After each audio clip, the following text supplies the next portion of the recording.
जी अस्सलाम वालेकुम स्टूडेंट्स, आवाज़ आ रही है बेटा मेरी?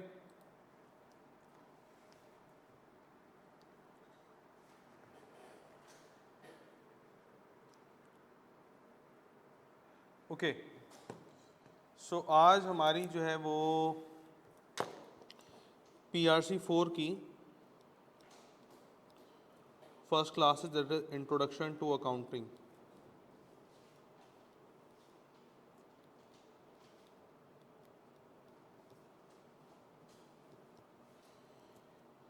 देखो आईकैप आपके अकाउंटिंग के कितने पेपर्स लेगा।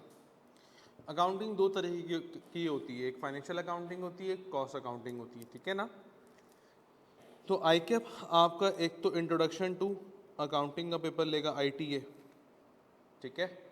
फिर जब आप सेकंड स्टेज में आ जाओगे कैफ के अंदर, तो वहाँ पर फाइनेंशियल अकाउंटिंग के दो पेपर्स हैं, FAR 1 एंड FAR 2, ठीक है। कॉस्ट अकाउंटिंग का सिर्फ एक ही पेपर दैट इज CM है, कॉस्ट एंड मैनेजमेंट अकाउंटिंग, ठीक है। कॉस्ट अकाउंटिंग का सिर्फ आईकैप ने एक ही पेपर रखा है कैफ लेवल के ऊपर, ठीक है। फिर जब आप फाइनल्स के अंदर चले आओगे तो आईकैप को आपने एक पेपर और देना होगा, FAFR, ठीक है। ये financial accounting and financial reporting है जो कि CFAP 1 है। तो टोटल आईकैप आपके अकाउंटिंग के कितने पेपर्स देगा बेटा? 4 पेपर्स देगा। आईकैप की एक साइकोलॉजी है, वो साइकोलॉजी ये है कि जो आपके की पेपर्स होते हैं जिसमें कैलकुलेशन बेस्ड पेपर्स हैं, टैक्सेशन वाले पेपर्स हैं और जो ऑडिट वाले पेपर्स हैं, ठीक है, इन पेपर्स में आईकैप कभी भी हाथ हल्का नहीं रखता बच्चे के ऊपर, क्योंकि यही मेन पेपर्स हैं आपके CA की बेस के, ठीक है, CA की फील्ड के। और ये पेपर्स हमेशा आईकैप जो है वो टेक्निकल पूछता है, आसान नहीं पूछता, ठीक है ना। ऑल दो इंट्रोडक्शन टू अकाउंटिंग, क्योंकि इंट्रोडक्शन है, लेकिन इसमें इंट्रो भी है, मॉडरेट लेवल भी है और फिर एक्सट्रीम लेवल भी है, ठीक है ना। तीनों लेवल इसके ऊपर है। लेकिन FR 1, FR 2 और FFI ये नेक्स्ट लेवल पेपर्स हैं, तो इसमें हमें मेहनत ज़्यादा करनी होगी, ठीक है ना। तो बात को याद रखिएगा, टैक्स के पेपर्स हों, ऑडिट के पेपर्स हों, अकाउंटिंग के पेपर्स हों, आईकैप कभी भी बच्चे से आसान पेपर नहीं पूछेगा, 2 स्टेप ऊपर जाके ही पूछेगा, ठीक है। अच्छा, अब सब बात ये आती है कि इसकी तरह सिलेबस डिस्कशन कर लेते हैं हम। है तो ये वही 100 मार्क्स का पेपर, ठीक है ना। जिस तरीके से बाकी सारे पेपर्स हैं, ये भी इंट्रोडक्शन टू अकाउंटिंग 100 मार्क्स का है। पहले पूरा कैलकुलेशन बेस्ड होता था, लेकिन अब MCQs बेस्ड हो गया है।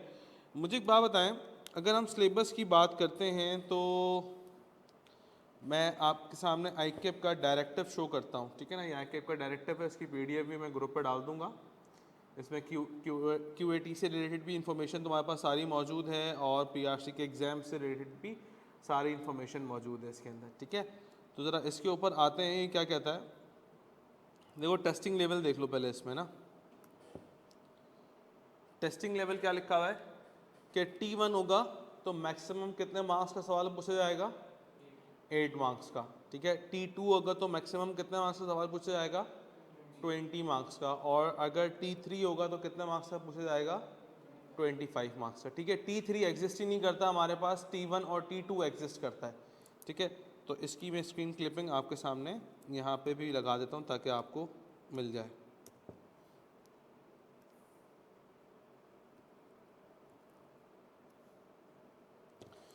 तो हम सिलेबस के ऊपर बात कर रहे थे बेटा।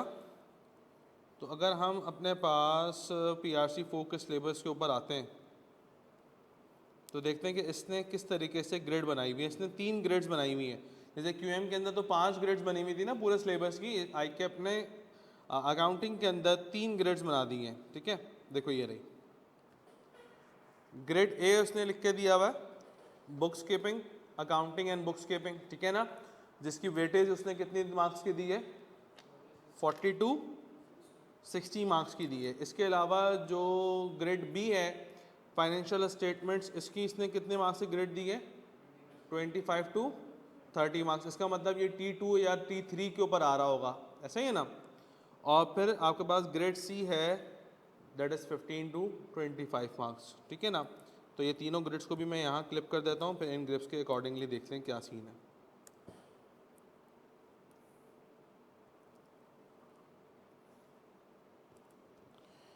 अब देखिए ग्रेड 1 जो है ना, अकाउंटिंग एंड बुक कीपिंग,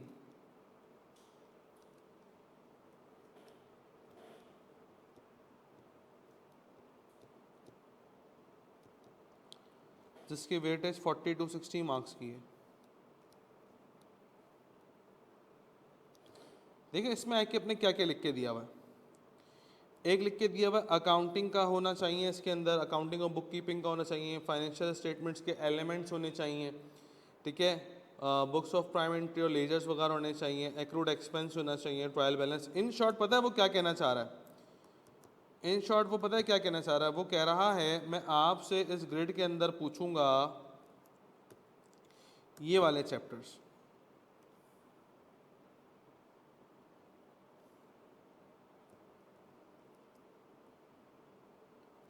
ठीक है, और इसके साथ साथ मैं एक लास्ट चैप्टर भी पूछूंगा जो कि है बैंक रिकंसिलिएशन का।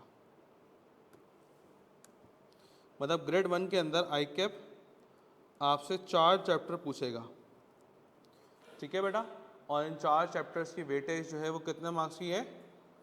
40 to 60 मार्क्स की। एक बड़ी वेटेज है इन 4 चैप्टर्स की, ठीक है। अच्छा, ग्रेड बी आपके पास फाइनेंशियल स्टेटमेंट्स है,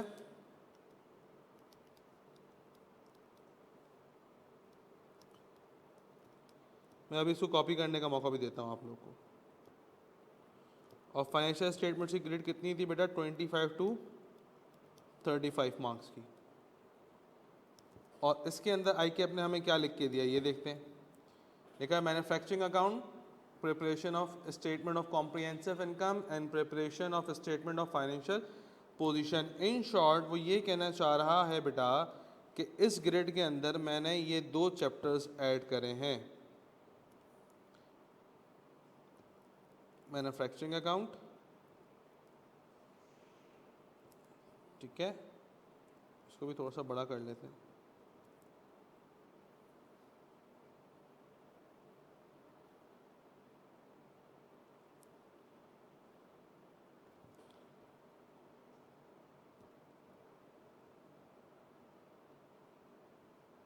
चल भाई आगे नहीं जा रहा, जा रहा है।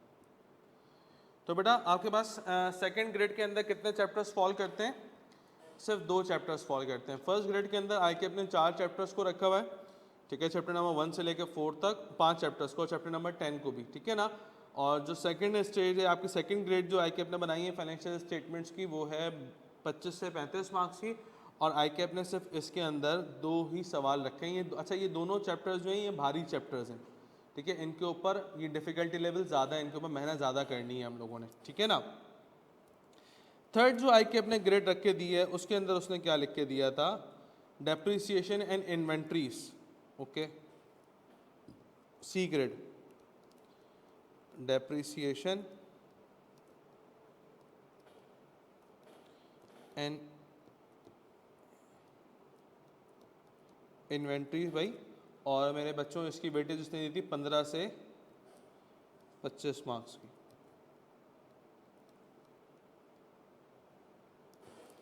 और इसके अंदर आई के अपने कौन कौन से चैप्टर्स रखे हैं? सिर्फ इसमें IAS 2 रखा है और IAS 16 रखा है, इसने सिर्फ 2 IAS रखे हैं।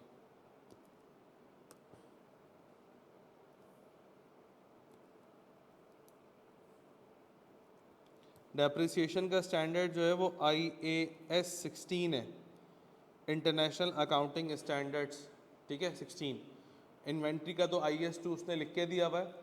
प्रेजेंटेशन ऑफ फाइनेंशियल स्टेटमेंट्स का जो है वो IAS 1 होता है, इंटरनेशनल अकाउंटिंग स्टैंडर्ड 1, ठीक है ना। अच्छा, कहने का मतलब क्या है कि आई कैप ने आपके इन 10 चैप्टर्स को 3 ग्रेड्स के अंदर डिवाइड कर दिया और उसकी वेटेज भी आई कैप ने आपके सामने शो कर दी है, ठीक है ना। अब हम थोड़ा सा मूव करते हैं अपने अकाउंटिंग के ऊपर। मुझे बताएं कितने बच्चे ऐसे हैं जिनका अकाउंटिंग का बैकग्राउंड नहीं है, जिनको नहीं पता कि अकाउंटिंग क्या होती है? आपको नहीं पता, ओके, आपका कॉमर्स का बैकग्राउंड है, ओके, और ऑनलाइन है बेटा जिनको नहीं पता कि अकाउंटिंग क्या होती है, ओके, अभी हाँ, चलो ठीक है। देखो जिनको नहीं पता ना अकाउंटिंग क्या होती है वो भी अकाउंटिंग करते हैं, पता है कैसे? मैं भी बताता हूँ कैसे। उनको अकाउंटिंग आती है, सिर्फ सब्जेक्ट के तौर के ऊपर वो नया पढ़ रहे हैं, ओके अली हैदर, तो आप लोग जिनको नहीं आती मुझसे कनेक्टेड रहिएगा मैसेजेस के थ्रू, ठीक है ना, ऑनलाइन वालों। तो जिनको अकाउंटिंग नहीं आती वो भी अकाउंटिंग करते हैं, कैसे अभी बताता हूँ। देखो मिसाल के तौर के ऊपर, तुम्हारा क्या नाम था बेटा? भाई मिसाल के तौर के ऊपर हमारे पास इब्राहिम नाम का बच्चा है क्लास में, ठीक है भाई। अच्छा, अब इब्राहिम के फादर जो है ना वो इसको रोज़ाना 500 रुपये देते हैं। कितने रुपए देते हैं? कि बेटा कैंपस तुमने आने जाने का भी खर्चा करना है इसमें, और लंच वंच का पैसा भी इसी में करना है, ठीक है ना। कितने दिन तक देते हैं? 30 दिन तक। कितने पैसे हुए बोलो? 15,000 रुपये हो गए। अब इब्राहिम जब अपने फादर से ये पैसे ले रहा होता है तो रोज़ बोलता है कि अब्बा पैसे कम पड़ रहे हैं, पूरे नहीं पड़ रहे। तो अब्बा बोलते हैं बताओ कहाँ का खर्चा किया। अब इब्राहिम ने कोई रिकॉर्ड तो नहीं बनाया हुआ, रिकॉर्ड बनाया हुआ है कि मैंने किस पे कितने पैसे खर्चा किए? ये तो रोज़ देखता था कि भाई कैश कम हो गया, कैश कम हो गया, कैश कम हो गया, ठीक है ना। तो इसको ये तो पता नहीं है। तो अब्बा ने बोला कि भाई अब एक काम करो कि मुझे एग्जैक्ट बताओ कि किस चीज़ पे तुम कितने पैसे खर्च करते हो, ताकि मुझे ये पता हो कि हाँ इसमें पैसों की ज़रूरत तुम्हें पड़ती है, ठीक है ना। तो इब्राहिम ने अब अपना क्या बनाना शुरू किया? रिकॉर्ड बनाना शुरू किया। अब रिकॉर्ड मेंटेन किया इब्राहिम ने। कैसे? क्या भाई मिसाल के तौर के ऊपर मैं पब्लिक ट्रांसपोर्ट यूज़ करता हूँ या बाइक से भी आता हूँ, तो कन्वेंस के नाम के ऊपर पेट्रोल का पैसा चाहिए, 100 रुपये आने का, 100 रुपये जाने का। तो बोला, अब्बा को बताया कि भाई 200 रुपये तो मेरा पेट्रोल लगता है सीधा सीधा, बचे कितने? 300 रुपये। अब एक ब्रेक होती है मेरी एट 1 PM, तो मुझे कुछ भूख वगैरह लगती है, मैं कुछ कैंटीन चले आता हूँ, फ्राइज़ और कोल्ड ड्रिंक वगैरह कुछ वहाँ से मैं ले लेता हूँ। लेट से 200 रुपये में वहाँ से भी सामान खा लेता हूँ, ठीक है। लेट से 100 रुपये की फ्राइज़ दी और एक कोल्ड ड्रिंक मैंने ले ली, तो मेरे 200 रुपये वहाँ लग गए। टोटल कितने पैसे खर्च कर दिए मैंने अब तक? 400 रुपये। कितने बचे? अच्छा, चूँकि क्लास हमारी 8 बजे तक चल रही है, तो ब्रेक जो है ना 5 बजे भी हो रही है, अब इसको उस टाइम भी भूख लग रही है, तो इसने 150 रुपये का सामान खरीद लिया। टोटल कितना पैसा इसने आज के दिन में खर्च किया? 50 रुपये ऊपर कहाँ से? वो अम्मी से ले रहा था ना, जब भी तो अब्बा को कह रहा था कि पैसे ख़त्म हो रहे हैं, पैसे कम पड़ते हैं, वो अम्मी से ले रहा था 50 रुपये। तो कहने का मकसद क्या है कि अब इस तरीके से इब्राहिम पूरे 30 दिन अपना रिकॉर्ड मेंटेन करेगा और अब्बा को इतनी मोटी बुक दे देगा, बोलेगा अब्बा ये लो। तो वो क्या अब्बा पूरी पढ़ सकते नहीं पढ़ सकते 30 दिन की? नहीं पढ़ेंगे। वो उसको क्या बोलेंगे? बोलेंगे बेटा समराइज तो कर लेकर आओ, है समराइज करके लेके आओ। तो सेकंड स्टेप में ये क्या करेगा? उस रिकॉर्ड को समराइज करेगा। किस तरीके से भाई? कन्वेंस के 200 रुपये रोज खर्च हो रहे थे, ठीक है ना। अब इस तरीके का रिकॉर्ड तो आप पूरे 30 डेज मेंटेन करोगे ना, रोजाना का लिखोगे, रोजाना का लिखोगे, रोजाना का लिखोगे, रिकॉर्ड मेंटेन कर रहे हो।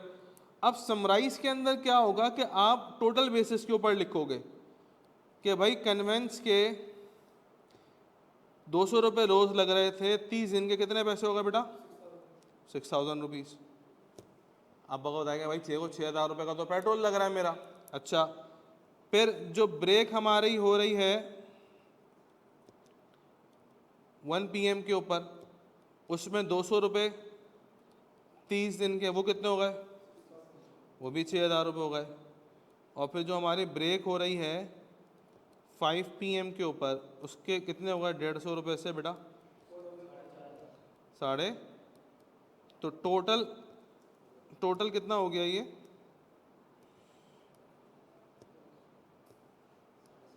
हाँ भाई,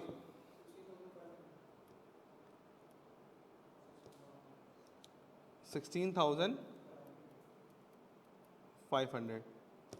मुझे बताओ अगर मैं इसको क्लासिफाई करूं, कंक्लूजन निकालूं इसका, तो इसकी इनकम कितनी थी? कितने पैसे इसको मिल रहे थे?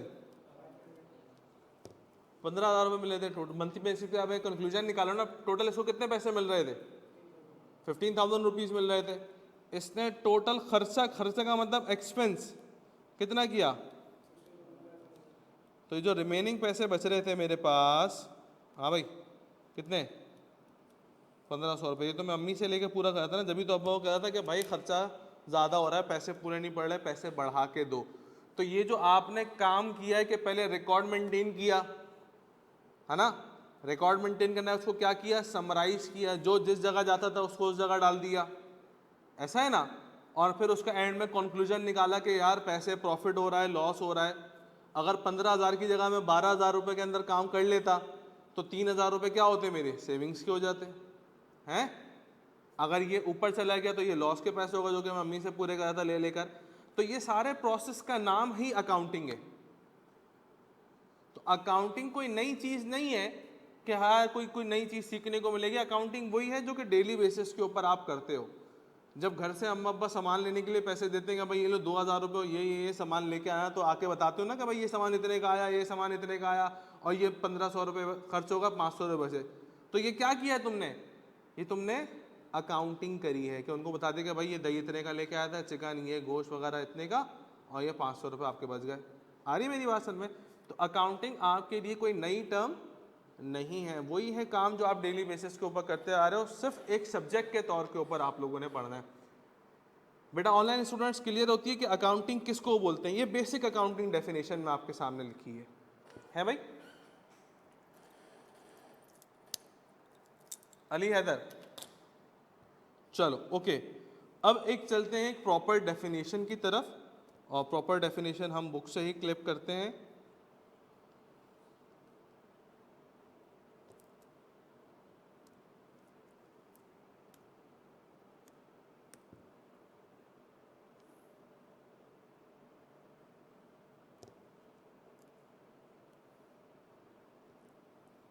तो देखें अब जरा पढ़िएगा, लिखा है accounting is a process. Accounting किसी एक चीज का नाम नहीं, जैसे कंपाउंडिंग था ना, पूरे प्रोसेस का नाम था।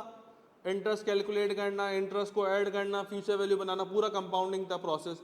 तो अकाउंटिंग किसी एक चीज का नाम नहीं, अकाउंटिंग भी एक प्रोसेस का नाम है। किस चीज के प्रोसेस का नाम है कि रिकॉर्डिंग करूंगा। अब देखो रिकॉर्डिंग से जहन में आ रहा है, डे टू डे एक्सपेंस में रिकॉर्ड करूंगा। रिकॉर्डिंग के बाद मैं क्लासिफाई करूंगा कि फर्स्ट ब्रेक के कौन से थे, सेकंड ब्रेक के कौन से थे, कन्वेंस के पैसे कौन से थे, याद आ रहा है ना जहन में। फिर उसके बाद क्या करूंगा, उसको समराइज करूंगा, और समराइज करने के बाद क्या करूंगा, of financial nature. Financial nature का मतलब क्या है, जिसमें पैसों का लेन देन शामिल हो, ठीक है ना। और interpreting the result there are two kinds of accounting, financial accounting और मैनेजरियल अकाउंटिंग, ठीक है। जिस तरह से मैंने आपको बताया कि सीएमए भी है आपके पास और बाकी फाइनेंशियल अकाउंटिंग के पेपर्स भी हैं। तो दो तरीके की अकाउंटिंग होती है। तो अकाउंटिंग एक प्रोसेस का नाम है जिसके अंदर आप रिकॉर्डिंग भी करते हैं, क्लासिफाइंग भी करते हैं, और फिर उसको समराइज भी करते हैं, ठीक है भाई। आ रही है मेरी बात समझ में। तो इस अकाउंटिंग की डेफिनेशन और इस एग्जाम्पल को अपने सामने ज़रा नोट करें। पहले डेफिनेशन कॉपी करें और फिर ज़रा एग्जाम्पल लिख लीजिए अपने पास, शाबाश जल्दी से।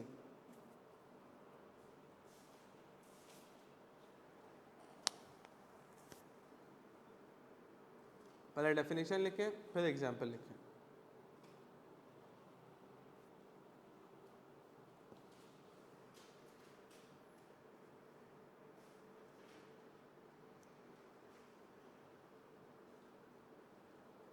ऑनलाइन स्टूडेंट्स बात समझ में आ रही है प्यारे बच्चों, खास तौर पे अबिया और अली हैदर। डेफिनेशन समझ में आई, अकाउंटिंग का मतलब समझ में आया।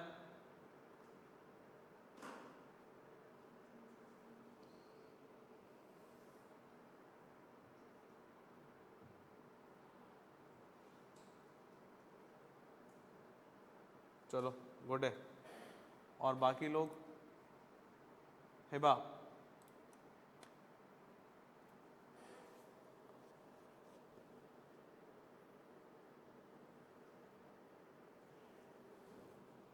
या एक लड़का कम है, अच्छा।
Done everyone?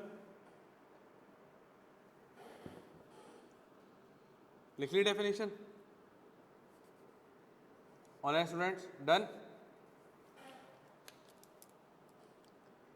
चले थोड़ा सा आगे मूव करते हैं। ओके अभी यहाँ दिल्ली से कर लो बेटा।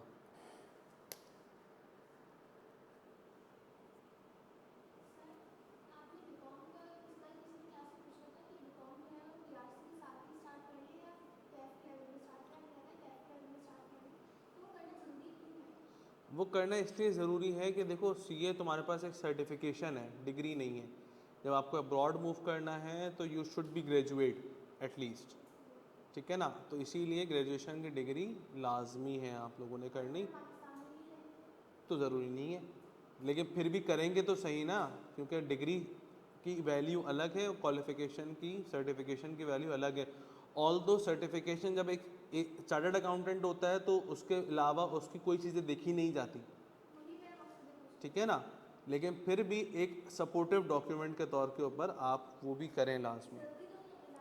मैंडेटरी नहीं है, लेकिन आप ये नहीं कह सकते ना कि मैं सारी ज़िंदगी पाकिस्तान में रहूँगा।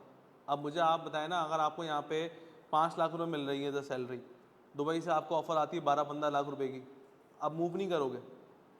मूव करोगे ना, जाहिर सी बात है भाई, जब पैसे कमाने के लिए बड़े हो रहे हैं, पैसे कमाने के लिए पढ़ रहे हैं, तो फिर मूव तो करेंगे। जब मूव करेंगे तो फिर जब डिग्री नहीं होगी तो फिर ज़्यादा अफसोस होगा कि यार अब देखो मेरे पर अपॉर्चुनिटी आ रही है, जॉब मिल रही है, लेकिन डिग्री की वजह से मूव ही नहीं कर पा रहा। तो इसीलिए कर लें तो बेहतर है, लेकिन अभी ना करें। पहले कैफ के फर्स्ट अटैम्प्ट दे के पेपर्स निकाल लें ताकि पता चल जाए कि किस तरीके से पढ़ना है, तैयारी करनी है, पेपर निकलेंगे, फिर उसके बाद भले कर लें, मसला नहीं है। चलो ओके बेटा। तो देखो हर चीज़ का ना एक प्रोसेस होता है। जब हम स्कूल में किसी बच्चे को एडमिशन कराते हैं तो पहले वो प्री स्कूल में उसको भेजते हैं, ऐसा ही है ना। फिर प्री स्कूल के बाद वो प्राइमरी के अंदर आता है, फिर सेकेंडरी के अंदर आता है, फिर मैट्रिक कर लेता है, फिर उसके बाद वो हायर सेकेंडरी में आता है, फर्स्ट ईयर सेकेंड ईयर, फिर यूनिवर्सिटी लेवल। तो एक पूरी एक साइकिल बनी हुई है, लर्निंग साइकिल जिसको बोलते हैं। तो इसी तरीके से अकाउंटिंग की भी एक साइकिल है जिसको हम लोग बोलते हैं अकाउंटिंग साइकिल और अकाउंटिंग प्रोसेस।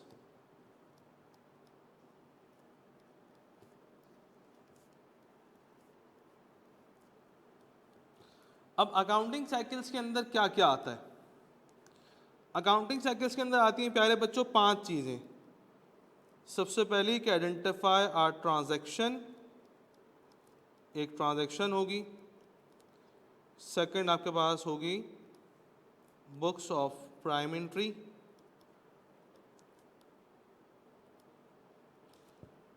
थर्ड आपके पास होंगे ledgers.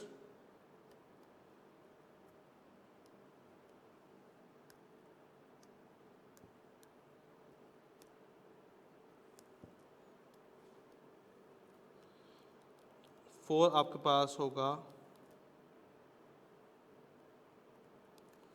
Trial balance and fifth आपके पास आएगी फाइनेंशियल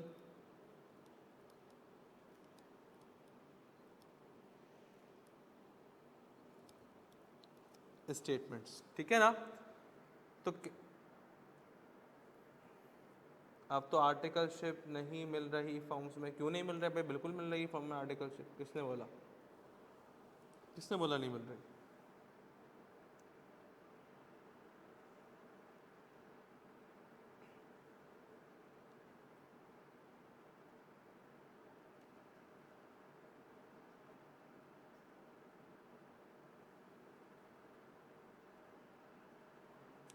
हाँ भाई, तो अकाउंटिंग करने के कितने स्टेप्स हैं?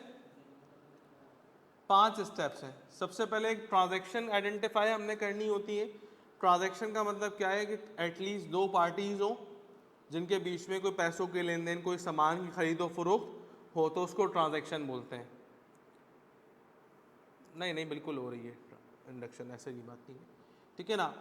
फिर बुक्स ऑफ प्राइम एंट्री क्या है? देखो हर किसी की अलग बुक्स हैं।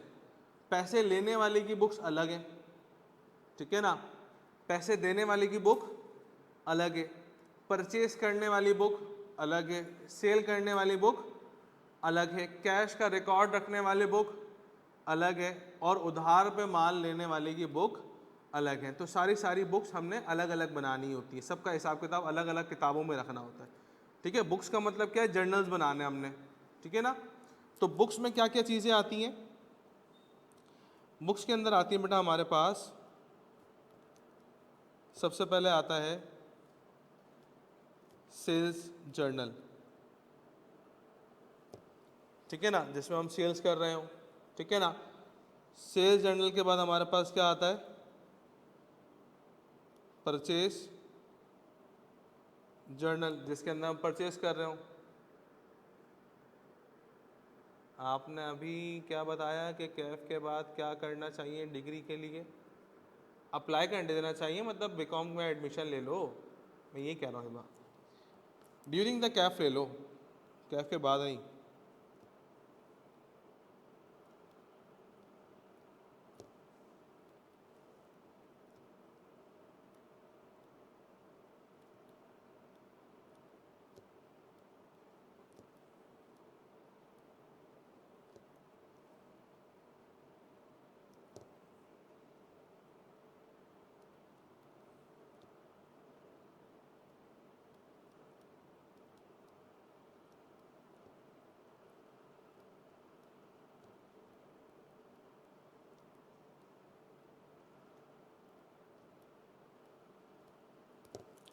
तो देखो, अगर मैं सेल्स करूंगा तो उसको मैं सेल्स जर्नल में लिख दूंगा, ठीक है ना।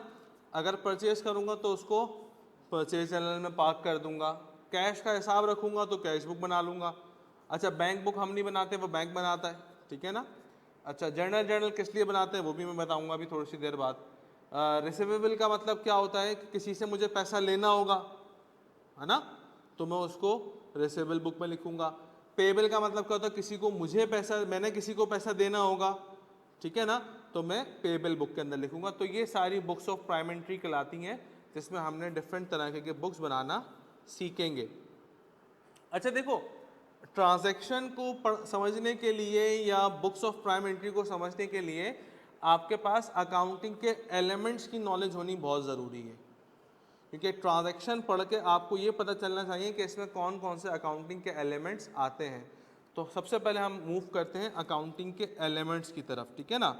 हेडिंग लगाएं अपने पास, अकाउंटिंग एलिमेंट्स।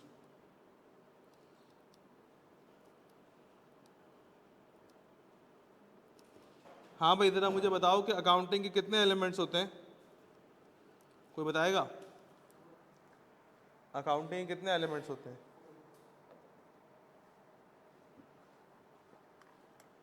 4 अकाउंटिंग के एलिमेंट्स होते हैं। ओके, आपका इंटर कॉमर्स सही है ना? ओके, हाँ बेटा, अकाउंटिंग के कितने एलिमेंट्स होते हैं? देखो, ये नहीं करो भाई, इंटर में क्या किया तुम लोगों ने फिर। अकाउंटिंग के 5 एलिमेंट्स होते हैं। कितने होते हैं? ये 5 वो अकाउंटिंग के एलिमेंट्स हैं जिसको अकाउंटिंग की ABCD बोलते हैं। जैसे ऐसे अल्फ़ाबेट्स होते हैं ना, इंग्लिश को आने के लिए क्या ज़रूरी है, अल्फ़ाबेट्स की समझ होना ज़रूरी है। क्या हम हिंदी या अरबी पढ़ सकते हैं? भाई अरबी पढ़ भी लेते तो समझ नहीं आती, और हिंदी तो पढ़ भी नहीं सकते, समझ भी नहीं आती। क्यों? क्योंकि हमें अल्फ़ाबेट्स का ही नहीं पता। चाइनीज़ पढ़ सकते हैं क्या? नहीं पढ़ सकते, क्योंकि अल्फ़ाबेट्स का ही नहीं पता। अल्फ़ाबेट्स का पता हो तो हम पढ़ लेंगे आराम से, जिस तरह से इंग्लिश पढ़ लेते हैं। तो इसी तरीके से अकाउंटिंग के एलिमेंट्स अगर किसी को नहीं पता हो तो अकाउंटिंग नहीं समझ में आनी है उसके, ठीक है। तो अकाउंटिंग के 5 एलिमेंट्स होते हैं। सबसे पहले इसको हम लोग बोलते हैं एसेट्स, एसेट, ठीक है। सेकेंड चीज जिसको हम लोग बोलते हैं अपने पास एक्सपेंस। थर्ड जिसको अपने पास बोलते हैं कैपिटल, कैपिटल बोलें या इक्विटी बोलें। फोर्थ के ऊपर हमारे पास आता है लायबिलिटी, एंड फिफ्थ के ऊपर हमारे पास आता है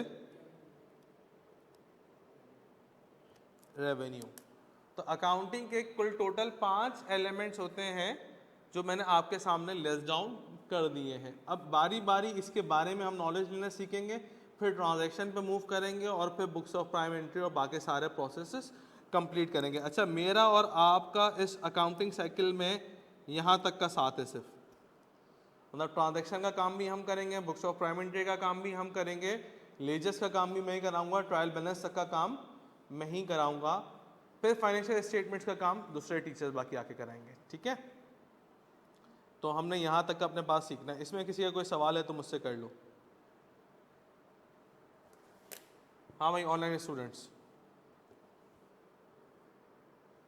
आप नोट नहीं कर रहे अपने पास, क्यों? आता है, मैं क्या नोट करूं, जब भी तुम्हें 4 अकाउंटिंग के एलिमेंट बताया था 5 की जगह, है ना।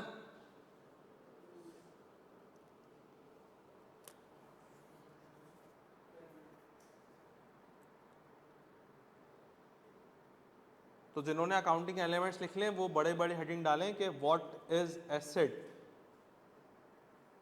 एसेट क्या है।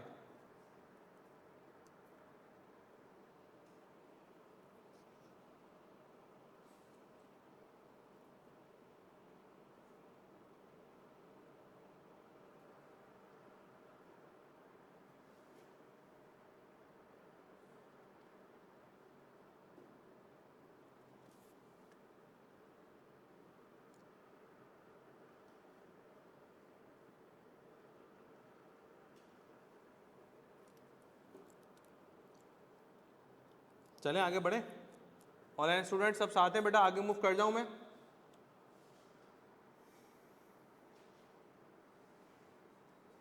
चलें जी, आ जाइए। तो सबसे पहला एलिमेंट हम अब हमने सीखना है कि व्हाट इज एसेट।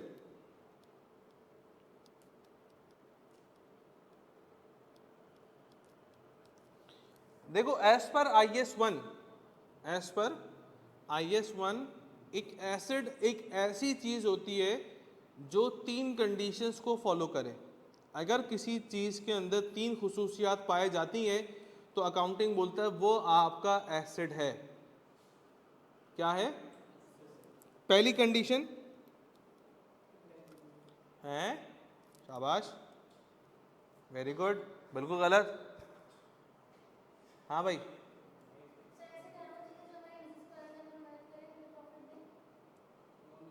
नहीं, देखें एसिड के अंदर 3 कंडीशन है। सबसे पहली कंडीशन एक ऐसी चीज जो आपको फ्यूचर इकोनॉमिक बेनिफिट दे, साथ में उसकी एक डेफिनाइट यूजफुल लाइफ भी हो, और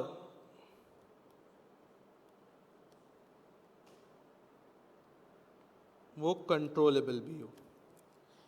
तो जिस चीज के अंदर ये 3 कंडीशंस पाई जाती हैं वो मेरा एसेट होता है। अब मेरी बात सुन लो भाई, मेरी बात सुन लो इधर, मुझे एक बताओ कि ये मेरे सामने चाय का कप है, ये चाय का कप है ना, ये रहा, ठीक है भाई।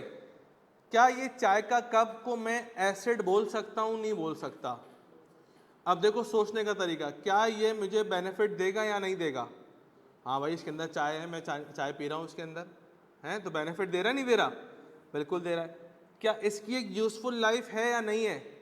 हाँ सर, ऐसा थोड़ी कि ये अभी मैंने खरीद लिया, अभी ये क़यामत तक चलेगा, वही कभी ना कभी तो टूटेगा, ठीक है ना। और क्या इसके अलावा मैं इसको कंट्रोल कर सकता हूँ? नहीं कर सकता। हाँ सर, मैं इसको उठा के यहाँ रख दूँ, उसको उठा के वहाँ रख दूँ, तो ये चाय का कप मेरा क्या हो जाएगा? एसिड हो जाएगा। ये मेरे पास लैपटॉप है जिससे मैं पढ़ा रहा हूँ, क्या ये लैपटॉप मेरा एसिड है या नहीं है? भाई देखो, इसको मैं कंट्रोल भी कर सकता हूँ, ये मुझे बेनिफिट भी दे रहा है, और इसकी एक यूजफुल लाइफ भी है भाई। ऑनलाइन स्टूडेंट समझ में आ रहा है बेटा? मुझे बताओ, घर में एसी लगा हुआ है, क्या एसी को मैं एसिड बोल सकता हूं या नहीं बोल सकता? हैं ऑनलाइन स्टूडेंट्स, क्या एसी को मैं एसिड बोल सकता हूं नहीं बोल सकता? हाँ सर, एसी को मैं कंट्रोल भी कर सकता हूं, ठीक है ना। एसी की एक यूजफुल लाइफ भी है, और एसी मुझे बेनिफिट भी दे रहा है, चला रहा हूं, ठंडी हवा आ रही है, मजे की है।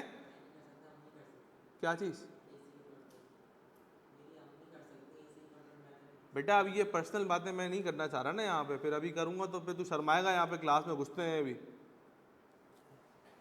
अम्मी कंट्रोल करती हैं, अम्मी तो बहुत सारी चीज़ें कंट्रोल करती हैं, बताऊं अभी क्या? एनीवेज, तो कहने का मकसद क्या है बेटा, जब भी आप एसिड देखेंगे तो ये 3 कंडीशंस अपने जहन में रखना, जहां जहां ये तीनों कंडीशंस फुलफिल हो जाएं वो आपका क्या कहलाएगा? एसिड कहलाएगा।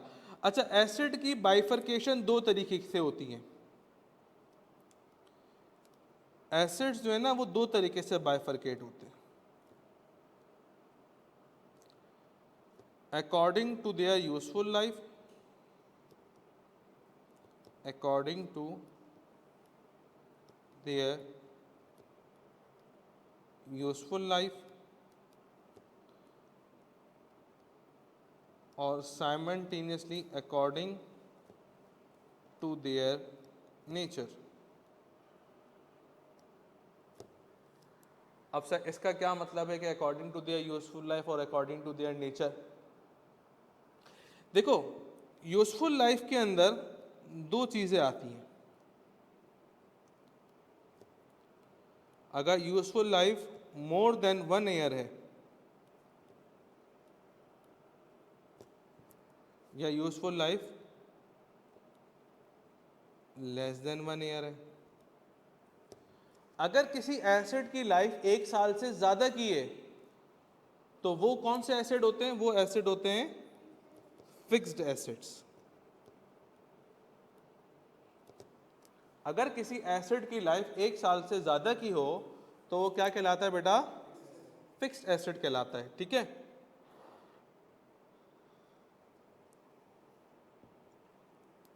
और अगर सर किसी एसिड की लाइफ 1 साल से कम हो तो that is known as current acids.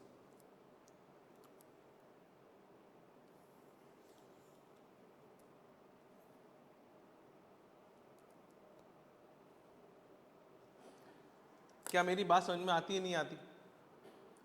तो एसिड्स अपने लाइफ के हिसाब से 2 तरीके से हैं, या तो 1 साल से ज़्यादा का टाइम पीरियड होगा या तो 1 साल से कम होगा। अगर एसिड की लाइफ 1 साल से ज़्यादा की है तो मेरा फिक्स एसिड कहलाएगा, और अगर एसिड की लाइफ 1 साल से कम की है तो मेरा क्या कहलाएगा? करंट एसिड्स कहलाएगा।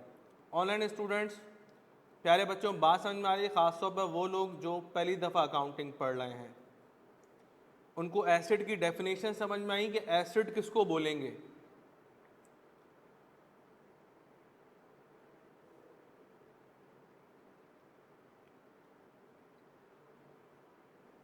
चलो, वेरी गुड। अब एसिड देखना है अकॉर्डिंग टू देयर नेचर। अब अकॉर्डिंग टू देयर नेचर के अंदर क्या आता है कि एसिड्स या तो टेंजेबल होंगे या तो क्या होंगे बेटा? इनटेंजिबल होंगे। एसिड्स टेंजिबल होने का मतलब क्या है? ऐसे एसिड्स जो फिजिकल एग्जिस्टेंस रखते हैं उन एसिड्स को टेंजिबल एसिड्स बोलते हैं। जैसे लैपटॉप हो गया, चेयर हो गई, टेबल हो गई, एलसीडी हो गया, ठीक है ना, बुक्स हो गई आपके पास, एसी हो गया, फ्रिज हो गया, ये सब चीज़ें क्या हैं? टेंजिबल एसिड्स हैं जिनको हम छू सकते हैं। इनटेंजिबल एसिड्स वो होते हैं जिनकी फिजिकल एग्जिस्टेंस नहीं होती।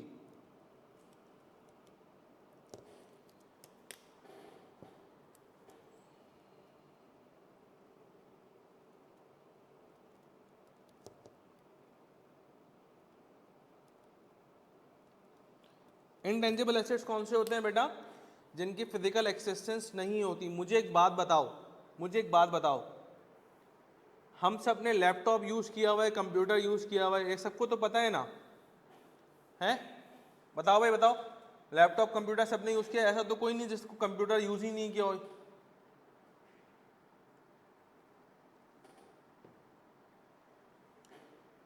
अरे बोलो भाई, सबने किया हुआ है। मुझे एक बात बताइए, कंप्यूटर के अंदर एक सॉफ्टवेयर का नाम है जिसको हम लोग बोलते हैं विंडोज़, है? क्या विंडोज़ को आप छू सकते हो या नहीं छू सकते? तो क्या विंडोज़ एसेट नहीं है? तो विंडोज़ एसेट है, क्योंकि विंडोज़ के बगैर आप सिस्टम यूज ही नहीं कर सकते। कर सकते हो? नहीं यूज कर सकते। मैं अभी लैपटॉप में से विंडोज़ निकाल दूं तो ये डब्बा है, किसी काम का नहीं है। तो विंडोज़ आपका एक एसेट ऐसा है जो कि इनटेंजिबल है, हम उसको छू नहीं सकते। या बहुत से लोग होते हैं सॉफ्टवेयर परचेज करते हैं, सुना ना, सॉफ्टवेयर परचेज करते हैं, सॉफ्टवेयर हाउस लोगों ने खोला हुआ है, सॉफ्टवेयर बनाते हैं, लोगों को बेच देते हैं। तो जब मैं सॉफ्टवेयर मैंने दिया और 2 लाख रुपए का सॉफ्टवेयर ले लिया, अब मेरा एसेट तो है, क्योंकि उस सॉफ्टवेयर से मैं अपने काम आसान करूंगा, उसकी एक लाइफ भी है कि भाई ये 3 साल तक चलेगा, ठीक है ना, और बेनिफिट भी देगा मुझे। लेकिन क्या मैं उस सॉफ्टवेयर को टच कर सकता हूँ क्या? नहीं सर, टच तो मैं नहीं कर सकता। तो ऐसी चीजें जो आपको बेनिफिट तो प्रोवाइड करें, एसेट भी हो, लेकिन उनकी फिजिकल एग्जिस्टेंस ना हो, तो ऐसी चीज़ों को हम क्या बोलते हैं? इनटेंजिबल एसेट्स बोलते हैं। ठीक है, जिस तरह से कंपनी की गुडविल, ठीक है ना, कंपनी का लोगो, पेप्सी का लोगो है। आज आप पेप्सी वाले को बोलो कि भाई मुझे, मैं भी कोल्ड ड्रिंक की बोतल लॉन्च करने वाला हूँ, सिर्फ अपने लोगो लगाने की परमिशन दे दो, वो आपसे पैसे मांगेंगे, फ्री में नहीं देंगे। क्यों? क्योंकि लोगो क्या है? गुडविल है, इनटेंजिबल एसेट है, लोगों को छू थोड़ी सकता हूँ भाई मैं, तो बॉटल पे प्रिंट हुआ हुआ है ना वो तो, ठीक है। लेकिन लोगों की वजह से क्या है, लोगों को पता चलेगा नहीं है ये पेप्सी का ही लोगो है। या एप्पल वालों को बोलो भाई मैं भी अपना फ़ोन लॉन्च करने वाला हूँ, सिर्फ एप्पल का ये कटा हुआ सेब यूज़ करूँगा, नहीं यूज़ करने देंगे। क्यों? क्योंकि वो उनके नाम के ऊपर रजिस्टर्ड है, ठीक है ना, वो उनका एसेट है। तो हमेशा याद रखिएगा, टेंजिबल एसेट्स वो एसेट्स होते हैं जिनको हम फिजिकल एग्जिस्टेंस से पहचानेंगे, और इनटेंजिबल एसेट्स वो एसेट्स होते हैं जो कि फिजिकल एग्जिस्टेंस नहीं रखते, जिसके अंदर सॉफ्टवेयर आ जाते हैं, आपके पास लोगो आ जाता है, पेटेंट आ जाता है, ये सब चीज़ें आती हैं। क्या मेरी बात समझ में आ रही है, नहीं आ रही है? आओ कुछ एसेट्स लिस्ट डाउन करते हैं।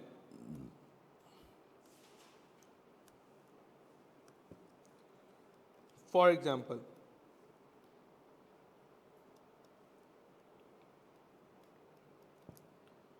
बेटा आगे मूव करूं, ऑनलाइन वालों सब साथ हैं मेरे, सबने कॉपी वगैरह तो किया हुआ है ना? एसी और कप टेंजिबल है, बिल्कुल ऐसा है। आप जूम यूज कर रही हैं अभी, हाँ, तो जूम एक सॉफ्टवेयर है। अब ये सॉफ्टवेयर हमने पेड है, हमने पेड लिया हुआ है, वरना तो 45 मिनट से ऊपर की तो क्लास नहीं होती है ना, उसमें मीटिंग नहीं होती। मैं तो चाहूँ तो मैं 10 घंटे की क्लास भी रख सकता हूँ। तो वो क्या है? इंटेंजिबल एसेट है, ऐसा है ना। ये माइक से मैं यूज़ कर रहा हूँ, तो ये क्या है? टेंजिबल है। लेकिन माइक का ड्राइवर भी इंस्टॉल्ड है, वो ड्राइवर मैंने परचेज किया है, तो वो क्या है? इंटेंजिबल एसेट है, ऐसा है ना। आ रही है बात समझ में बेटा? आओ चलो फॉर एग्जांपल कुछ कॉमन एसेट्स हम लोग लिस्ट डाउन करते हैं यहाँ पर, और उस कॉमन एसेट्स के अंदर एक मैं लिखता हूँ कैश, ठीक है ना। कैश क्या लिखता हूँ? प्लांट एंड मशीनरी, ठीक है, मोटर व्हीकल, इन्वेंट्री, ठीक है, chairs and desk, laptops, AC,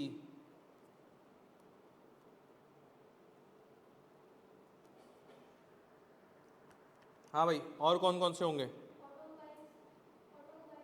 automobiles, वैसे लिख तो दिया मैंने,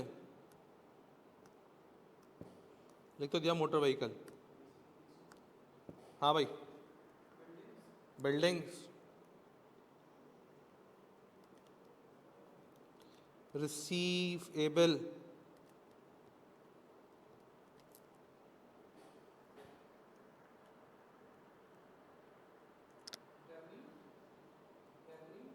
गर्मी, रेवेन्यू, रेवेन्यू किधर से आ गया भाई? रेवेन्यू वाकई एसेट है भाई, वो अलग एलिमेंट है। गुडविल,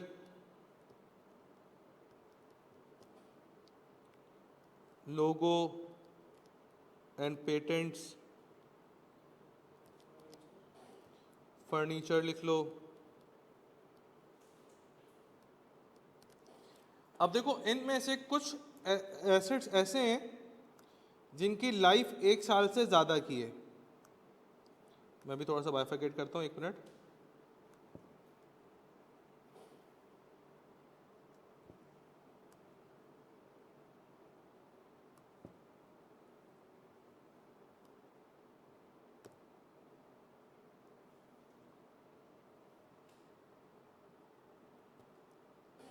हाँ भाई, तो मुझे बताओ कैश की लाइफ जो है वो क्या है?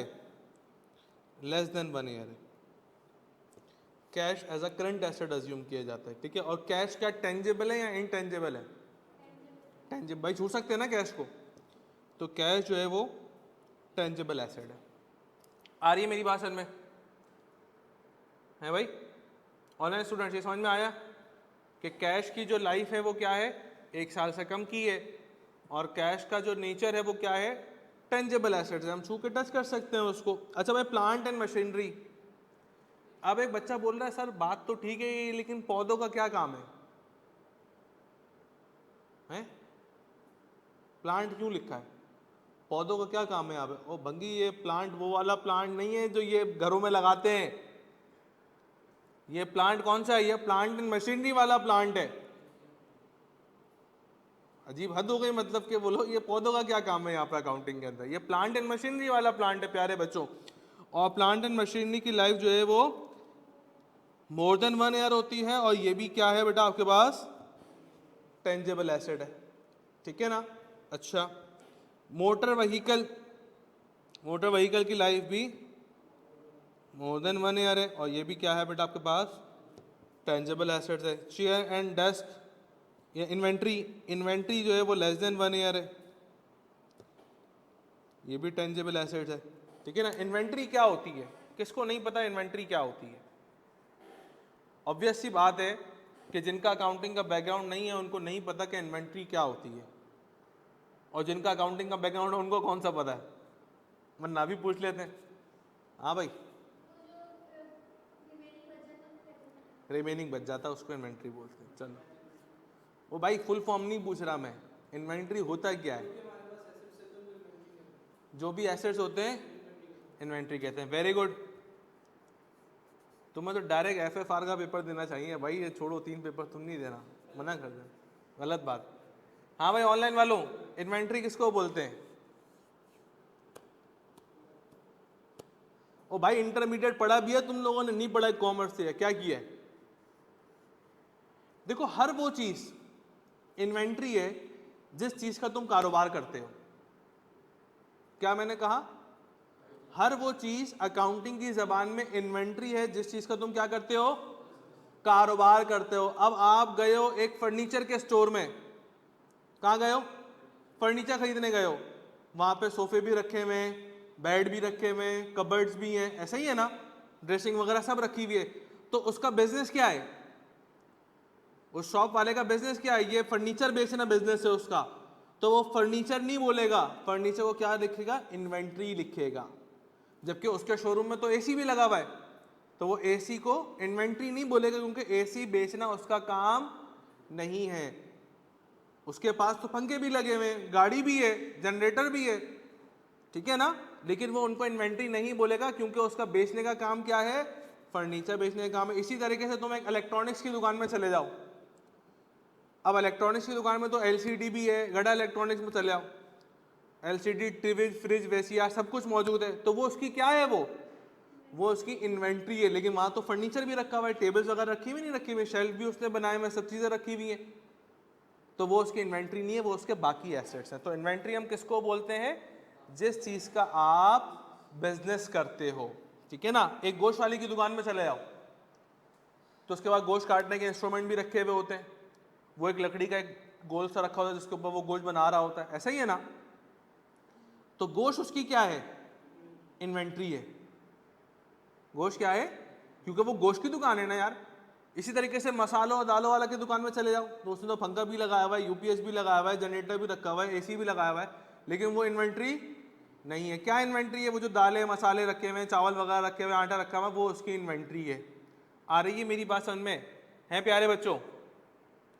कि इन्वेंट्री किसको बोलते हैं? बस याद रखना, जिस भी चीज का आप कारोबार करते हो वो चीज आपकी क्या कहलाएगी? इन्वेंट्री कहलाएगी अकाउंटिंग की जबान में। ऐसा चेयर्स एंड टेबल्स की लाइफ भी लेस देन 1 ईयर होती है। ये भी इन्वेंट्री लेस देन 1 ईयर इसलिए होती है बेटा क्योंकि कभी भी आपका सामान जो है ना वो ज़्यादा लंबे टाइम तक नहीं रखते। क्यों? क्योंकि उसके अंदर जो है वो डिफरेंट तरह की ख़राबी पैदा होनी शुरू हो जाती है। जैसे मिसाल के तौर के ऊपर मैं मोबाइल्स रख लूँ, ठीक है ना, तो मोबाइल तो हर 6 महीने बाद अपग्रेड हो रहा है, तो पुराना वाला कोई लेगा नहीं लेगा? नहीं लेगा कोई भी फ़ोन, ठीक है ना। अगर मैं आज जो है वो LEDs उठा लूँ 4K, तो पता चलेगा भाई 4 महीने बाद कंपनी ने 8K निकाल दी उन्हीं पैसों में। आज मैं iPhone 16 खरीद लूँ 1 लाख पीस, मिसाल के तौर के ऊपर 10 लाख रुपए के हिसाब से 1 लाख पीस मैंने डाली है, बोला आईफोन बेचूंगा इन्वेंट्री के तौर के ऊपर, ठीक है ना। लेकिन कंपनी ने iPhone 17 निकाल दिया उससे भी कम पैसों में, तो फिर 16 कोई लेगा? कोई नहीं लेगा। तो इसीलिए इन्वेंट्री की लाइफ जो है वो 1 साल तक रखते हैं, 1 साल से कम रखते हैं, ताकि इंसान इसमें वो उतना ही सामान लेके आता है जितना वो शॉर्ट टाइम पीरियड के अंदर बेच दे, फिर वो दोबारा लेके आ जाता है, ठीक है ना। इसीलिए इन्वेंट्री की लाइफ लेस देन 1 ईयर होती है, ठीक है। अच्छा, लैपटॉप्स हैं, ये ग्रेटर देन 1 ईयर है, ये भी टेंजेबल एसेट है। AC और LEDs वगैरह हैं, ये भी ग्रेटर देन 1 ईयर है, ये भी टेंजेबल एसेट्स है। बिल्डिंग है, ये भी ग्रेटर देन 1 ईयर है, ये भी टेंजेबल एसेट्स है। रिसीवेबल, रिसीवेबल क्या है? रिसीवेबल का मतलब है मैंने किसी को कोई सामान बेचा और उससे पैसे लेने बाकी है, मेरा रिसीव है, मैं रिसीव करूंगा, तो दैट इज रिसीवेबल, ठीक है ना। और रिसीवेबल अकाउंटिंग बोलती है एज आप एसेट एज्यूम करो और उसकी लाइफ लेस देन 1 ईयर रखें, ठीक है ना। अब इसमें दो भी होते हैं, ग्रेटर देन 1 ईयर भी होता है रिसीवेबल, तो दोनों नेचर है रिसीवेबल के अंदर, ठीक है। लेस देन 1 ईयर भी हो सकता है, ग्रेटर देन 1 ईयर भी हो सकता है, तो उसमें कोई मसला नहीं। अच्छा, गुडविल की तो कोई लाइफ ही नहीं है, और गुडविल का नेचर क्या है? गुडविल का मतलब नाम का पैसा है। आज मैं KFC खोलता हूँ तो मैं KFC का सिर्फ फ्रेंचाइज के पैसे दूंगा, ठीक है ना, कि भाई मैं एक आउटलेट खोल रहा हूँ, बोल रहा है भाई 2 करोड़ रुपए की है, तो 2 करोड़ रुपए में मैंने क्या खरीदा? ना जगह खरीदी है, ना मैंने सामान खरीदा, ना मैंने फर्नीचर, क्या दिया? सिर्फ मैंने गुडविल के पैसे दिए, अथॉरिटी मुझे मिल गई कि मैं KFC का नाम यूज़ कर सकता हूँ। आ रही मेरी बात समझ में? तो आपको ये KFC या कबाबजीज वगैरह के बड़े बड़े आउटलेट्स खुले हुए नज़र आते हैं कि भाई इतने सारे आउट, तो वो सिंगल ओनर के नहीं है।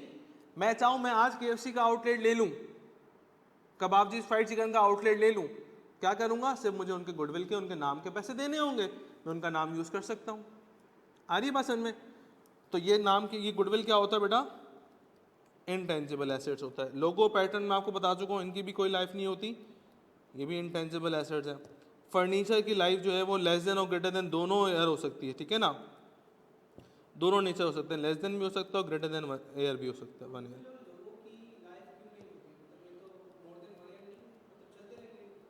चलते तो लेंगे लेकिन डेप्रिशिएट नहीं होंगे ना, लोगो डेप्रिशिएट नहीं होगा, क्योंकि जो जिन जिन की लाइफ 1 साल से ज़्यादा की होती है वो डेप्रिशिएट होते हैं, ठीक है, उनकी वैल्यू को डेप्रिशिएट करना पड़ता है। ये अभी आगे की बात है, अभी नहीं बताना चाह रहा, ठीक है ना।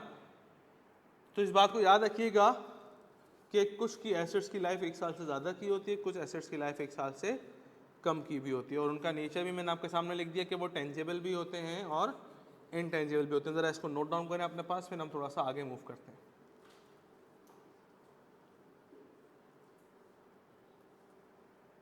ऑनलाइन में बेटा किसी को कोई कन्फ्यूजन है तो मुझसे बात करो, शाबाश, खास तौर पे वो लोग जो फर्स्ट टाइमर हैं।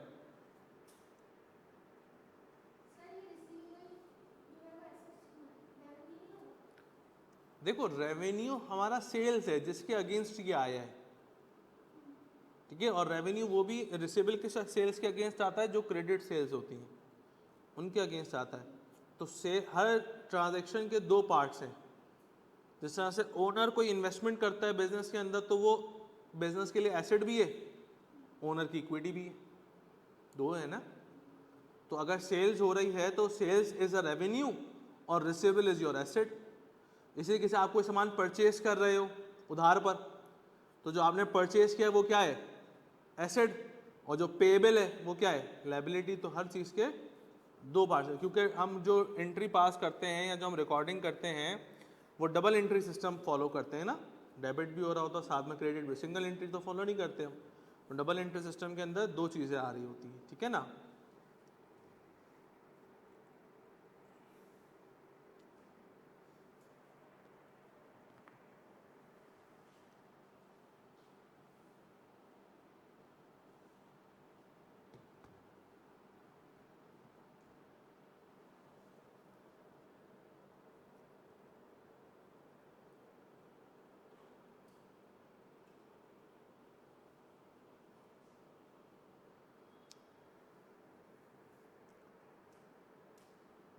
डन एवरीवन है भाई, बात समझ में आ रही है मेरे, ऊपर से तो नहीं जा रहा, आप लोगों के एब्जॉर्ब कर पा रहे हो नहीं कर पा रहे। हाँ भाई इब्राहिम, समझ में आ रही है बात है, आ रही है, ओके। अब हम अपने सेकंड हेड की तरफ चलते हैं और फिर थोड़ा सा कुछ कैलकुलेशन वाला पार्ट भी करते हैं। मैंने एक सेकंड हेड और भी लिखा था, आप लोग देख सकते हो, मैंने थर्ड पे लिखा हुआ था कैपिटल या इक्विटी। एसेट तो मैंने देख लिया, अब कैपिटल और इक्विटी के बारे में देखते हैं कि व्हाट इज इक्विटी। तो हेडिंग सवाल लिखो, व्हाट इज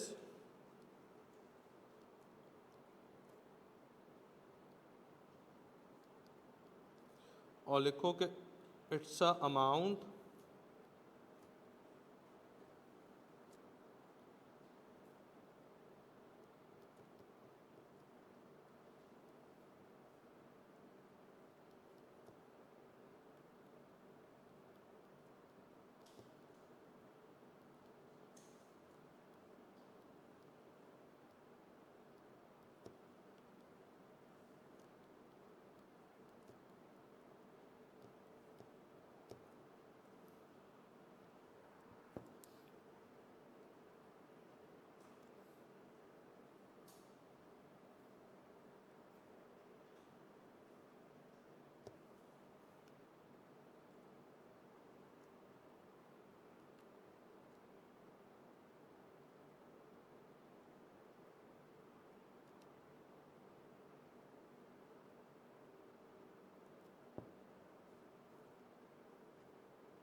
अब देखो भाई, एक हमने बिजनेस बनाया है और एक साथ में ओनर भी बनाया है, वो सिगरेट भी पी रहा है, देख सकते हैं धुआं निकल रहा है उसके एक हाथ से, ठीक है ना। अब ये बंदा क्या कर रहा है, इसने अपने बिजनेस खोला है और बिजनेस के अंदर क्या कर रहा है, ये इन्वेस्टमेंट कर रहा है भाई। और ये इसका कैप है, ये कैप आजकल ट्रेंड में चल रहा है तो इसीलिए कैप लगाया हमने, इसको कैप बनाया। देखा अब समझ में आया उसके, कह रहा यार ये क्या चीज़ थी, कैप थी ये। तो कहने का मकसद क्या है भाई कि ये एक ओनर है जो कि बिजनेस के अंदर चीज़ें क्या कर रहा है, इन्वेस्ट कर रहा है। भाई मेरी अपनी दुकान है, मैं दुकान के अंदर सामान लगा रहा हूँ अपने पैसों का। तो सबसे पहले मिसाल के तौर के ऊपर मैं कैश लेके आया 5 लाख रुपए का, 5 लाख रुपए मैंने क्या रखे, कैश में रखे, ठीक है। अच्छा, मैंने लैंड एंड बिल्डिंग भी खरीदी है भाई, लेट से 10 लाख रुपए की। लेट से मैंने इन्वेंट्री भी खरीदी है जो मैं सामान बेचता हूँ 6 लाख रुपए की, है भाई। अच्छा, और मैं मिसाल के तौर के ऊपर मैं कोई गाड़ी वगैरह भी लेके आया हूँ, मोटर व्हीकल 2 लाख रुपए का। लेट से मैं फर्नीचर भी लेके आया हूँ बिजनेस के अंदर, ये सारे एसेट है ना। फर्नीचर में लेके आया हूँ 1 लाख रुपए का। मुझे बताओ मेरे बिजनेस में टोटल एसेट्स कितने के हो गए, टोटल मेरे एसेट्स कितने के हो गए बिजनेस के अंदर जो मैं ओनर लेके आया है। 10 लाख की तो बिल्डिंग और वही थी सिर्फ, 24 लाख रुपए हुआ, चेक करो। सही है। तो 24 लाख रुपए एक बंदे ने इन्वेस्ट कर दिए। तो याद रखना बिजनेस के अंदर जो ओनर का हिस्सा होता है, बिजनेस के लिए सब चीजें क्या है, एसेट्स है, ठीक है ना। और ये एसेट्स कौन लेके आया है, कौन लेके आया है, ओनर लेके आया है, मालिक लेके आया है। तो मालिक अपना जाती पैसा जितना भी इन्वॉल्व करेगा बिजनेस के अंदर, वो कहलाएगी बिजनेस की इक्विटी, कि मालिक का कितना हक है बिजनेस के अंदर, ठीक है ना। अच्छा, इक्विटी दो तरीके की होती है, एक या तो ओनर इटसेल्फ अपना पैसा खुद लगाए, या इन्वेस्टर से पैसा लेके बिजनेस में इन्वेस्ट करे, ठीक है। तो ओनर जितना पैसा, जितना अमाउंट खुद खर्च करेगा, वो कहलाएगी ओनर की इक्विटी, ठीक है। तो एसेट कितने थे मेरे पास, 24 लाख रुपए के। साइमल्टेनियसली ये एसेट जो है ना, ये ओनर्स की इक्विटी भी है। साइमल्टेनियसली ओनर्स की क्या है, इक्विटी की है। भाई ओनर की इक्विटी का मतलब क्या, बिजनेस में ओनर का कितना हिस्सा है, 24 लाख रुपए का, ठीक है। और बिजनेस के अंदर सामान भी 24 लाख रुपए का मौजूद है, ठीक है ना। डुअल ट्रांजैक्शन होती है, तो इस बात को याद रखिएगा। तो ओनर्स की इक्विटी का मतलब क्या है कि ओनर ने खुद अपना कितना पैसा बिजनेस के अंदर लगाया हुआ है। आ रही है मेरी बात समझ में, ठीक है। हाँ, सिंगल ओनर है ना। हाँ, देखो एक ही बात है, कैपिटल बोलो या ओनर्स इक्विटी बोलो, एक ही बात है। फिर अभी जब आगे चले आएंगे तो फिर हमारे पास शेयर कैपिटल आ जाएगा, फिर जब हम शेयर्स इशू वगैरह करते हैं, ठीक है ना। तो फिर वो बात की बात है, ओनर्स की इक्विटी बोल दो या कैपिटल का अमाउंट बोल दो, एक ही बात है। ऑनलाइन स्टूडेंट बेटा बात समझ में आती है कि इक्विटी और अमाउंट ऑफ एसेट कैसे बराबर है।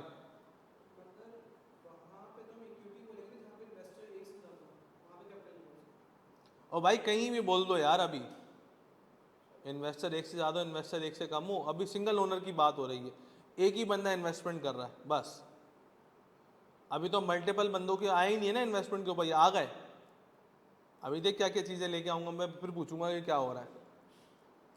तो बेटा अगर कोई ओनर इटसेल्फ बिजनेस में अपना जाती पैसा लगा रहा हो, जाती पैसे से कोई भी सामान लेके आ रहा हो, तो बिजनेस के लिए वो क्या है, एसेट्स है।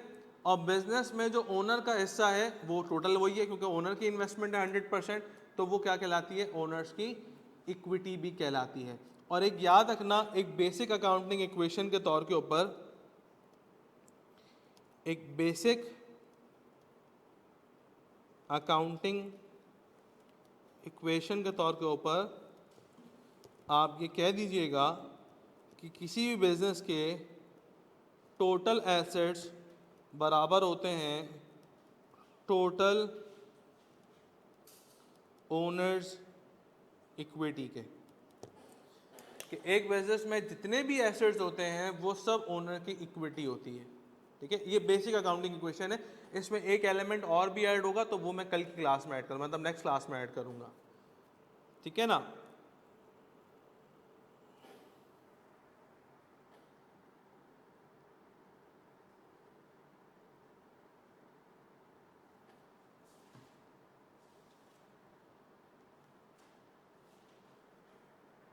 चलें आगे मूव करें थोड़ा सा। अब मैं एक सवाल टाइप कर रहा हूँ, मेरे साथ साथ आप लोग कॉपी करना और फिर हम उसको सॉल्व करते हैं, ठीक है। अली हैदर, हिबा और अबिया, अबिया का तो मुझे रिप्लाई आ रहे हैं, मैसेजेस आ रहे हैं। अली हैदर और हिबा, क्या सूरत हाल है बेटा, समझ में आ रहा है।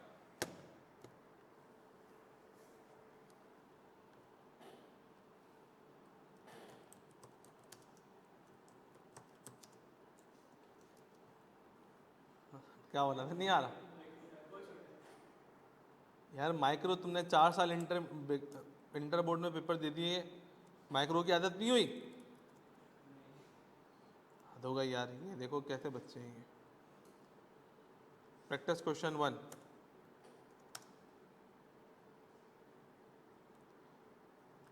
चलें बेटा शाबाश, मेरे साथ साथ करिएगा कॉपी, फिर हम इसको सॉल्व करते हैं।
चले भाई, कर लिया, कॉपी कर लिया।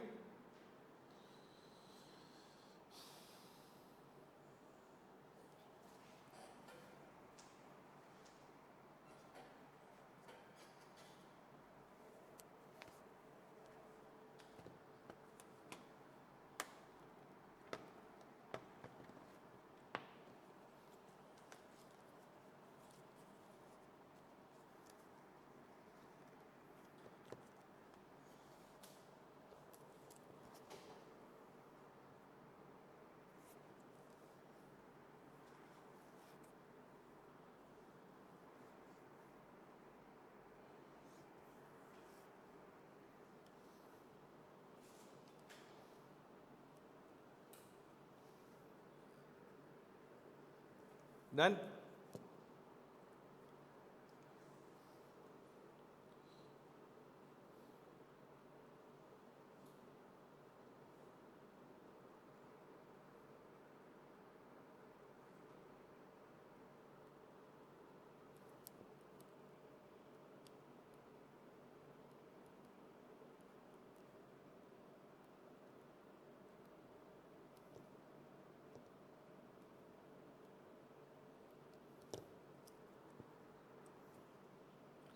चले भाई, आइए ज़रा सवाल को रीड करते हैं और देखते हैं सवाल में क्या लिखा हुआ है, फिर आप लोग कॉपी कर लीजिएगा, ठीक है ना। देखो लिखा हुआ ARN को, मेरी अपनी कंपनी हमने स्टार्ट करी 2024 में। During the year following transaction took place. Owner invested cash 900,000, मतलब ओनर जो है वो खुद कैश लेके आ रहा है, कितने का, 9 लाख रुपए का। अब ये कैश जो है ये क्या है, एसेट है, और चूंकि ये ओनर ने खुद इन्वेस्ट किया है तो ये ओनर का हिस्सा भी है बिजनेस के अंदर, ठीक है ना। तो इसका मतलब जब मैं कैश का कॉलम लिखूंगा तो 9 लाख रुपए आप एसेट में भी लिखोगे और बराबर करके इक्विटी में भी लिखोगे, ऐसा ही है ना। 9 लाख रुपए बिजनेस के लिए क्या है, एसेट है, और बिजनेस में इसमें ओनर का कितना हिस्सा है, पूरा का पूरा ओनर ही लेके आया, तो 9 लाख रुपए की इक्विटी भी हो जाएगी, ठीक है ना। अच्छा, फिर क्या लिखा हुआ है, owner bring 3 motor vehicle of ₹70,000 each. तो मोटर व्हीकल भी लेके आया ओनर, 70,000 रुपये इंटू 3 कितने हो गए, हाँ भाई 2,10,000 रुपये। और ये 2,10,000 रुपये भी ओनर खुद लेके आया, तो ये एसेट भी कहलाएगा और ओनर की इक्विटी भी कहलाएगी, ऐसे ही है बेटा। अच्छा, फिर 4 लैपटॉप्स लेके आया है 50,000 रुपये ईच। तो लैपटॉप्स 50,000 रुपये हैं, मल्टीप्लाई बाय 4 कितना बनता है, तो 2 लाख रुपए के ओनर लैपटॉप लेके आया, तो ये बिजनेस के लिए एसेट भी है, और चूंकि ये ओनर ने खुद इन्वेस्टमेंट करी है तो ये बिजनेस ओनर के अंदर क्या है, ये इक्विटी में भी आएगा। आ रही है बात समझ में या नहीं आ रही है भाई। जो जो चीज़ ओनर खुद लेके आएगा वो ओनर की इक्विटी के अंदर भी आएगा और वो एसेट के अंदर भी आएगा, ऐसे ही है। अच्छा, लिखा owner bots 10 furniture tables of which 5 can be used in office and 5 can be used at home. Each table cost ₹10,000। हाँ भाई, मुझे बताओ, मैं अगर फर्नीचर लिखूं यहाँ पे तो फर्नीचर का अमाउंट क्या आएगा,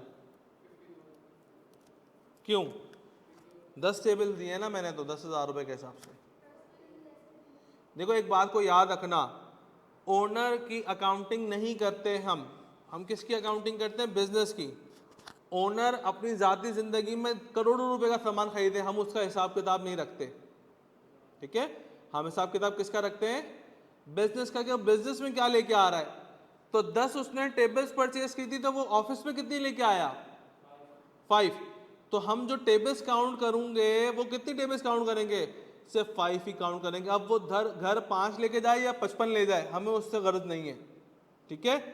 तो ओनर की इन्वेस्टमेंट 10,000 रुपये एक टेबल थी और 5 टेबल्स वो ऑफिस में लेके आया था, तो ये हो जाएगी 50,000 रुपये की, और ये 50,000 रुपये की ओनर की इक्विटी भी आ गई।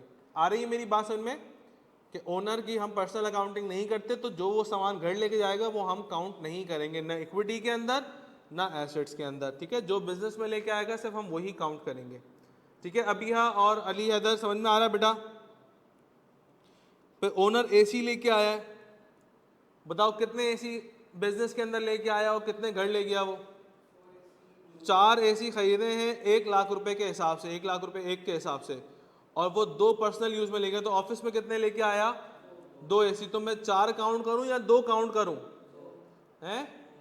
4 क्यों काउंट करूंगा? 2 तो पर्सनल यूज का मतलब वो घर ले गया, पर्सनल यूज लिखा हुआ है ना, पर्सनल यूज का मतलब क्या है? वो अपने घर लेके चला गया। तो बिजनेस में कितने लेकर आया? सिर्फ 2 एसी लेकर आया। तो मैं 1 लाख रुपए के हिसाब से 2 एसी लिख दूंगा। कितने बेटा? 2 लाख रुपए के। और टोटल चुके ओनर की इन्वेस्टमेंट है तो 2 लाख रुपए मैं इक्विटी के अंदर भी लिख दूंगा। बेटा बात समझ में आ रही है ऑनलाइन स्टूडेंट्स? फिर ओनर ने फर्दर कैश इन्वेस्ट किया है 1 लाख रुपए का, तो क्या कैश का मैं अकाउंट यूज कर चुका हूं ऊपर या नहीं यूज कर चुका? कर चुका हूं ना, तो मैं उसी में 1 लाख रुपए ऐड कर दूंगा। तो मैं यहाँ वर्किंग शो कर दूंगा कि 9 लाख रुपए पहले थे और 1 लाख रुपए बाद में इन्वेस्ट करे। तो टोटल अब जब ओनर का कैश इन्वेस्टेड हो गया बिजनेस के अंदर, वो कितना हो जाएगा? 10 लाख रुपए हो जाएगा। ऐसा?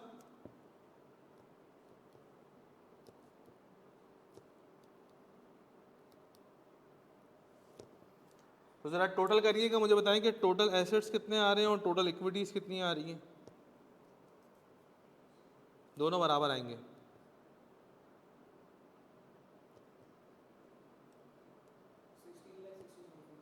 16 लैक्स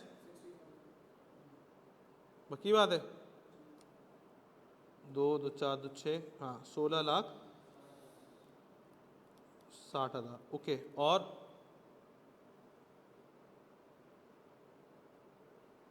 ये भी ऐसा ही है।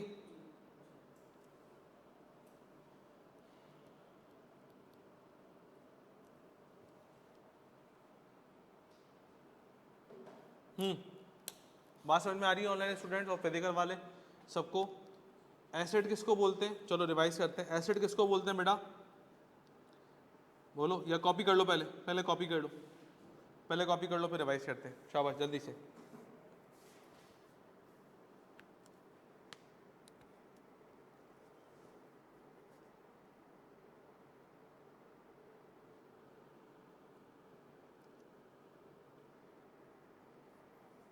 अबिया, अली, हैदर, हिबा, प्यारे बच्चों, कोई मसला परेशानी?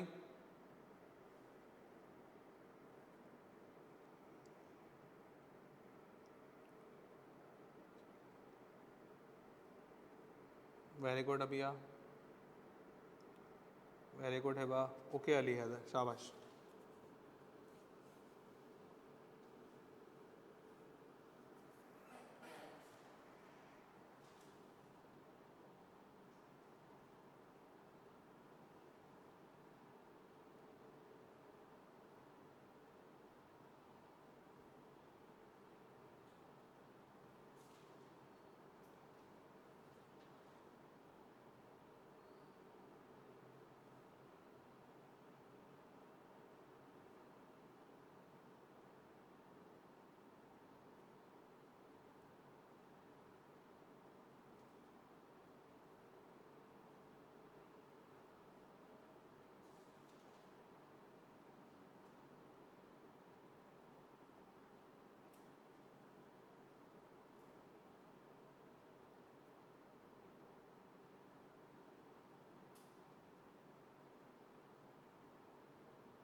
डन?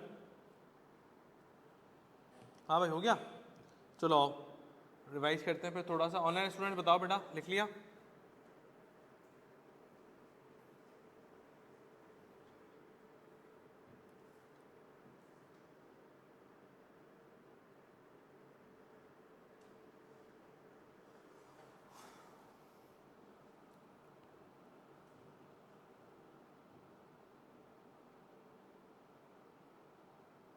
चलो जी आ जाओ।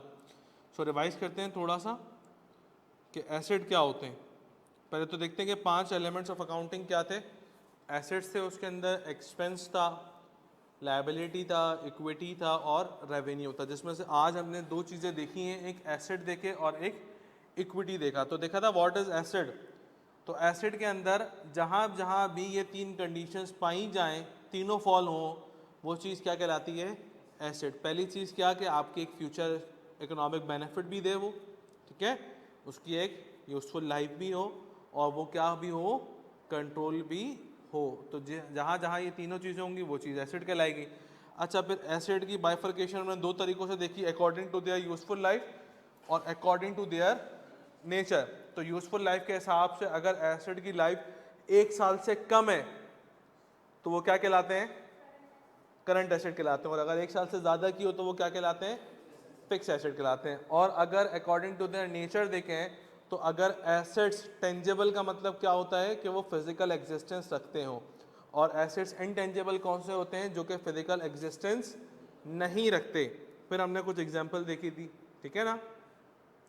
फिर हमने इक्विटी देखी थी। इक्विटी का मतलब क्या होता है कि जो जो ओनर का हिस्सा है, वो इन्वेस्टमेंट जो ओनर ने स्वयं खुद करी है बिजनेस के अंदर, ठीक है ना, वो ही आपके पास क्या कहलाएगी, ओनर की इक्विटी कहलाएगी। अब चूंकि सिंगल प्रोप्राइटरशिप अभी हम डिस्कस कर रहे हैं कि सिंगल ओनर है, तो जो जो एसेट होगा वो सब किससे बिलोंग करेगा, ओनर से बिलोंग करेगा। तो एसेट का टोटल अमाउंट किसके बराबर होगा, ओनर की इक्विटी के बराबर होगा। अब मिसाल के तौर के ऊपर बिजनेस लोन ले लेता है, सुनना बात को, बिजनेस ने क्या किया, बैंक से लोन ले लिया। अब लोन दिया है बैंक ने बिजनेस को, ओनर को नहीं, लेकिन जो कैश आया वो कहां पर आया, बिजनेस के अंदर आया, ठीक है ना। तुम एक बात को समझना, क्या आपका कैश बढ़ जाएगा, मिसाल के तौर पर 5 लाख रुपए का आपने लोन लिया, तो 5 लाख रुपए बैंक से कैश निकाला, दुकान में डाल दिया, लेकिन वो जो कैश का अमाउंट कितना हो जाएगा, अभी चेक करो, अभी कितना है कैश का अमाउंट, अभी कितना है कैश का अमाउंट है भाई, 5 लाख है ना। 5 लाख रुपए और बैंक से आ गए लोन के तौर पर, तो टोटल कैश कितना हो गया मेरा, 10 लाख रुपए। लेकिन टोटल ओनर्स इक्विटी क्या 5 लाख से बढ़ेगी या नहीं बढ़ेगी, नहीं बढ़ेगी। क्यों नहीं बढ़ेगी, क्योंकि ये जो 5 लाख रुपए बैंक से आए हैं वो बैंक से लोन लिया है बिजनेस ने, ओनर की खुद की इन्वेस्टमेंट नहीं है। हाँ, अगर ओनर खुद फर्दर कैश इन्वेस्ट करे तो फिर वो इक्विटी में भी आएगा, एसेट्स में भी आएगा। अब जैसे लोन लिया, तो लोन लेने के बाद क्या हुआ कि वो एसेट्स में तो काउंट होगा लेकिन इक्विटी के अंदर काउंट नहीं होगा। तो उस केस में आपकी ओनर्स की इक्विटी और एसेट्स बराबर नहीं होंगे, ठीक है ना। बात समझ में आ रही है, नहीं आ रही। फिर हमने एक बेसिक अकाउंटिंग इक्वेशन देखी कि टोटल एसेट्स बराबर होंगे किसके, टोटल ओनर्स इक्विटी के। फिर हमने एक छोटा सा सवाल सॉल्व किया, और इस सवाल सॉल्व करने में याद रखने वाली बात ये थी कि हम अकाउंटिंग किसकी करते हैं, ओनर की या बिजनेस की, बिजनेस की। तो ओनर का जो पर्सनल खर्चा है वो हम काउंट नहीं करते, वो टोटल इग्नोर करेंगे, ठीक है ना। ओनर जो अपने घर लेके चला गया सामान, बिल्कुल अभी वेरी गुड, ओनर जो सामान घर लेके चला गया, जो उसने पर्सनल यूज के लिए कर लिया, वो उससे बिजनेस का कोई ताल्लुक नहीं है, ना वो एसेट के कॉलम में आएगा ना वो इक्विटी के कॉलम में आएगा। आ रही है बात समझ में या नहीं आ रही है भाई। तो इस चीज़ को हम अपने पास यहीं तक रखते हैं, और इंशाअल्लाह अपनी जो थर्सडे वाले दिन क्लास होगी कोशिश करूंगा कि अकाउंटिंग की क्लास और क्यूएम की क्लास दोनों रखूं, ठीक है ना, ताकि थोड़ा सा पेशअप हो सके अपना काम, ठीक है भाई। तो इंशाअल्लाह फिर आप लोगों से थर्सडे वाले दिन मुलाकात करते हैं। कल रेस्ट है तो ज़रा रिवाइज करिएगा ताकि थर्सडे वाले दिन क्लासेस के कनेक्टेड रहें आप, ठीक है। PRC 1 की क्लास अभी यहाँ आज कैंसिल हो गई है प्यारे बच्चे, और इंशाअल्लाह ताला वो जुमेरात को शेड्यूल हो जाएगी, ठीक है ना।